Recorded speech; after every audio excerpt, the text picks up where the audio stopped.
खुलुमबाय बेयो बड'लेण्ड रिंखं टेलिभिजन दिनै 22 अक्ट'बर 2022 बुधबार खालि सानसेनि बरादखौ नोंथांमोननि खाथियाव लाबोदों आं सदानन्द दैमारिया।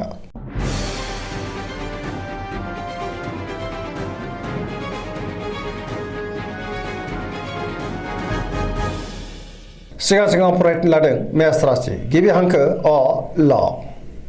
दिनैनि साना जोबोर मोजां सुथुरखौ गोरलैयैनो फेजेननो हागोन बयजोंबो अनजागोन आरो अनसायजागोन मावनो हानाय खामानिखौ थि समावनो आरो गोरलैयैनो मावफुंनोबो हागोन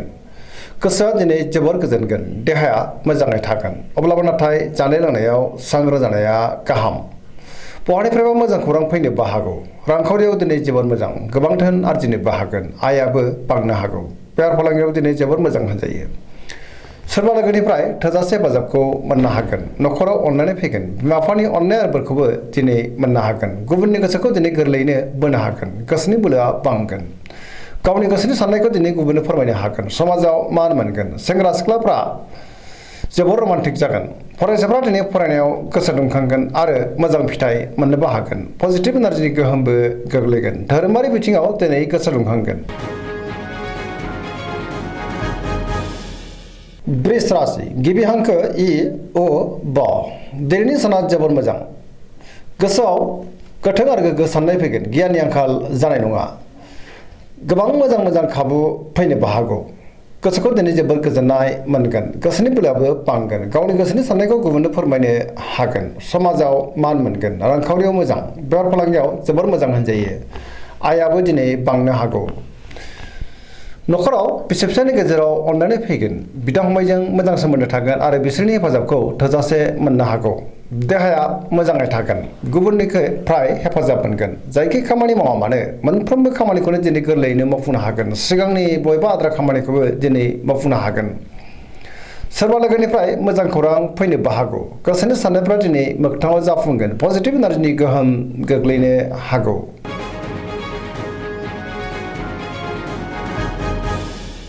मिथुन राशि गिबि हांखो क स दिनैनि साना जोबोर मोजां पजिटिभ एनार्जिनि गोहोम गोग्लैगोन गोसोखौ जोबोर गोजोननाय मोनगोन गियाननि आंखाल जानाय नङा गोथों आरो गोग्गो साननो रोंगोन देहाया मोजाङैनो थागोन रांखावरियाव जोबोर मोजां बेफार फालांगियावबो जोबोर मोजां मुलाम्फा मोननो हागोन न'खराव अननानै फैगोन बिदा फंबायनिफ्राय हेफाजाब मोननो हागोन बिमा बिफानि अननाय आरो बोरखौबो मोनगोन समाजाव दिनै गोबां मान मोनगोन गोसोनि बोलोआ बांगोन मावनो हानाय खामानिखौ थि समावनो आरो गोरलैयैनो मावफुंनोबो हागोन सोरबा लोगोनिफ्राय मोजां खौरां फैनो हागौ गुबुनजों मोजां सोमोन्दो लाखिनोबो रोंगोन बहाबा थाङोब्ला दिनै जोबोर मोजां आरो मोजाङैनो हान्थिनोबो हागोन लाइमोनफोरनि गोसोआ दिनै जोबोर रमान्टिक जागोन आरो गावबा गावनि गोसोनि साननायफोरखौ फोरमायलायनोबो हागोन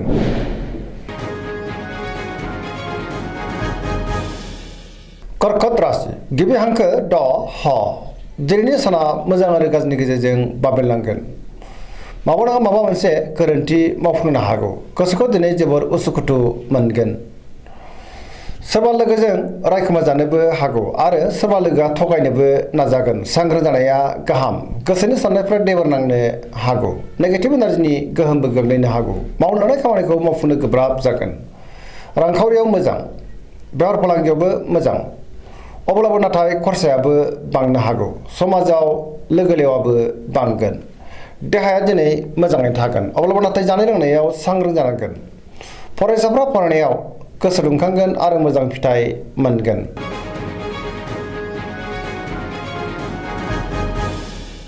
सिंह राशि गिबि हांखो म ट दिनैनि साना जोबोर मोजां गोसोनि बोलोआ बांगोन गोसोआव पजिटिभ साननाय फैगोन गोथों आरो गोग्गो साननो रोंगोन गियाननि आंखाल जानाय नङा मावनो हानाय खामानिखौ थि समावनो आरो गोरलैयैनो मावफुंनोबो हागोन सोरबा लोगोनिफ्राय मोजां खौरां फैनोबो हागौ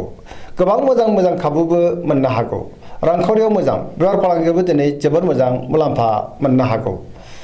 गुबुनजों मोजां सोमोन्दो लाखिनो रोंगोन न'खराव अननानै फैगोन समाजावबो दिनै गोबां मान मोननो हागोन गुबुननि गोसोखौ बोनो हागोन देहाया मोजाङैनो थागोन गुबुननि थाखाय गोबां मोजां खामानि मावनानै होनोबो हागोन गोसोआव पजिटिभ साननाय फैगोन गोथों आरो गोग्गो साननो रोंगोन गियाननि आंखाल जानाय नङा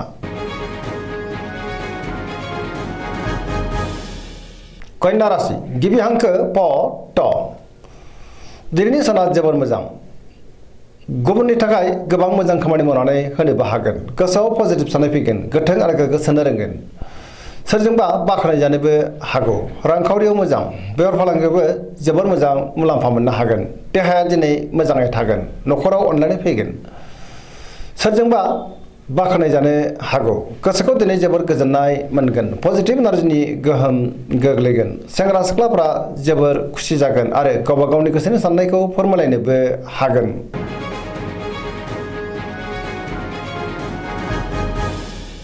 तुला राशि गिबि हांखो र ट दिनैनि साना जोबोर मोजां गोसोनि बोलोआ बांगोन गोसोनि साननाया मोगथाङाव जाफुंनो हागौ मावनो हानाय खामानिखौ थि समावनो आरो गोरलैयैनो मावफुंनोबो हागोन देहाया मोजाङै थागोन अब्लाबो नाथाय जानाय लोंनायाव सांग्रां जानांगोन बहाबा हान्थिनो एबा दावबायनो खाबु मोननोबो हागौ रांखावरियाव दिनै जोबोर मोजां बेफार फालांगियाव दिनै जोबोर मोजां मुलाम्फा मोनगोन न'खराव बिसि फिसायनि गेजेराव अनलायनाय फैगोन सोरजोंबा बाख्नाय जानो हागौ गुबुननि थाखाय गोबां मोजां खामानि मावनानै होनोबो हागोन गुबुननि गोसोखौ गोरलैयैनो बोनो हागोन बहाबा दावबायनो एबा हान्थिनो खाबुबो मोननो हागौ गोदान खामानियाव आखाइ होजेननो हागोन सेंग्रा सिख्लाफ्रा जोबोर खुसि जागोन आरो गावबा गावनि गोसोनि साननायखौ फोरमायलायनोबो हागोन पजिटिभ एनार्जिनि गोहोमबो गोग्लैगोन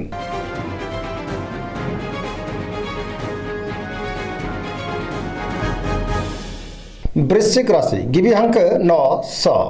दिनैनि साना जोबोर मोजां समाजाव लोगो लेवा बांगोन गोबां मुंदांखा सुबुंजों दिनै लोगो मोनज्लायनो हागौ गोसोआव पजिटिभ साननाय फैगोन गोथों आरो गोग्गो साननो रोंगोन गियाननि आंखाल जानाय नङा बहाबा हान्थिनो एबा दावबायनो खाबु मोननो हागौ समाजाव दिनै लोगो लेवा बांगोन सोरबा गोजाम लोगोजों बहाबा हान्थिनो खाबु मोनगोन गोसोआव गोग्गो आरो गोथों साननाय फैगोन गियाननि आंखाल जानाय नङा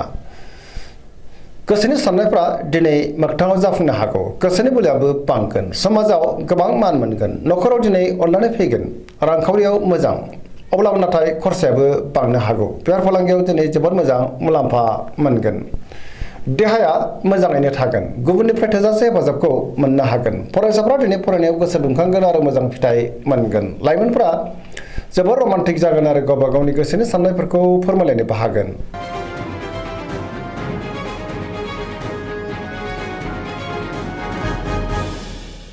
धनु राशि गिबि हांखो ढ फ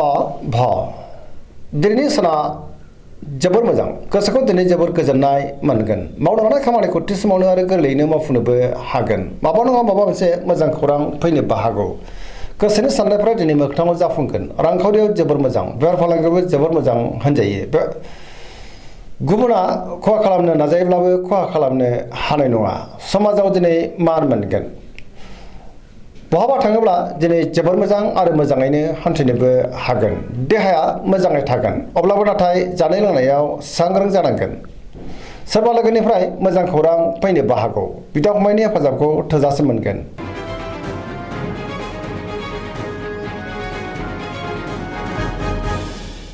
मकर राशि गिबि हांखो ख ज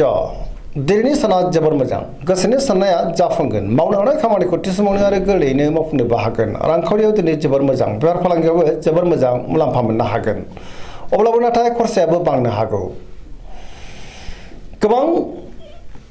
बिथिङाव जाफुंसारगोन गुबुनजों मोजां सोमोन्दो लाखिनोबो रोंगोन मोनफ्रोमबो खामानिखौ दिनै गोरलैयैनो मावफुंनो हागोन सिगांनि बबेबा आद्रा खामानियाबो दिनै मावफुंजानो हागौ न'खराव अनलायनाय फैगोन बिमा बिफानिफ्राय अननाय आरो बोरखौ मोननो हागौ सेंग्रा सिख्लाफ्रा गावबा गावनि गोसोनि साननायखौ फोरमायलायनो हागोन आरो गोसोआ दिनै जोबोर खुसि जागोन फरायसाफ्रा फरायनायाव गोसो दुंखांगोन आरो मोजां फिथाइ मोननोबो हागोन धोरोमारि बिथिङावबो गोसो दुंखांगोन सरासनस्रायै दिनै साना जोबोर मोजां आरो मोजाङैनो बारग'लांगोन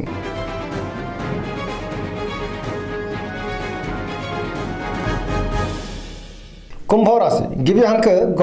स दिनैनि साना जोबोर मोजां गोसोखौ दिनै जोबोर गोजोननाय मोनगोन मावनो हानाय खामानिखौ थि समावनो आरो गोरलैयैनो मावफुंनोबो हागोन सोरबा लोगोनिफ्राय मोजां खौरां फैनोबो हागौ समाजाव गोबां मान मोनगोन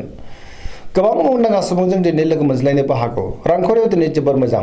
बेफार फालांगियाव जोबोर मोजां मुलाम्फा मोनगोन देहाया मोजाङै थागोन न'खराव अनलायनाय फैगोन गुबुननि थाखाय गोबां मोजां खामानि मावनानै होनोबो हागोन सोरबा लोगोनिफ्राय मोजां खौरां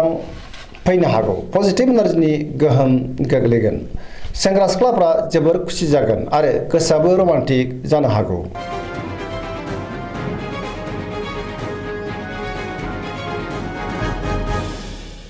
मीन राशि गिबि हांखो ड स दिनैनि साना मोजां आरो गाज्रिनि गेजेरजों बाबेनलांगोन गुबुननि थाखाय नाङा फाङा जेंनायाव गोग्लैनांनोबो हागौ सांग्रां जानाया गाहाम गोसोआव नेगेटिभ साननाय फैगोन गोथों आरो गोग्गो साननो रोंनाय नङा गियाननि आंखाल जानोबो हागौ गावनि गोसोनि साननायखौ गुबुननो फोरमायनो गोब्राब जागोन देहाया मोजाङै थागोन रांखावरियाव मोजां बेफार फालांगियाव मोजां न'खराव अनलायनाय फैगोन अब्लाबो नाथाय सोरबा लोगोजों रायखोमा जानो हागौ लाइमोनफोरनि गोसोआ दिनै जोबोद आला खाला जानोबो हागौ फरायसाफ्रा दिनै फरायनायाव गोसो दुंखांगोन आरो मोजां फिथाइ मोननोबो हागोन धोरोमारि बिथिङावबो गोसो दुंखांगोन दिनैनि राशि फरायथिनाया एसेनोसै जोबनायाव बेखौनो खावलायो जाहाथे नोंथांमोना सानफ्रामबो जोंनि बे बड'लेण्ड इंखं टेलिभिजनखौ नायबाय थायो आरो साबस्क्राइब खालामो लोगोसे लाइक खालामो आरो शेयार खालामो एसेनोसै गोजोन्थों।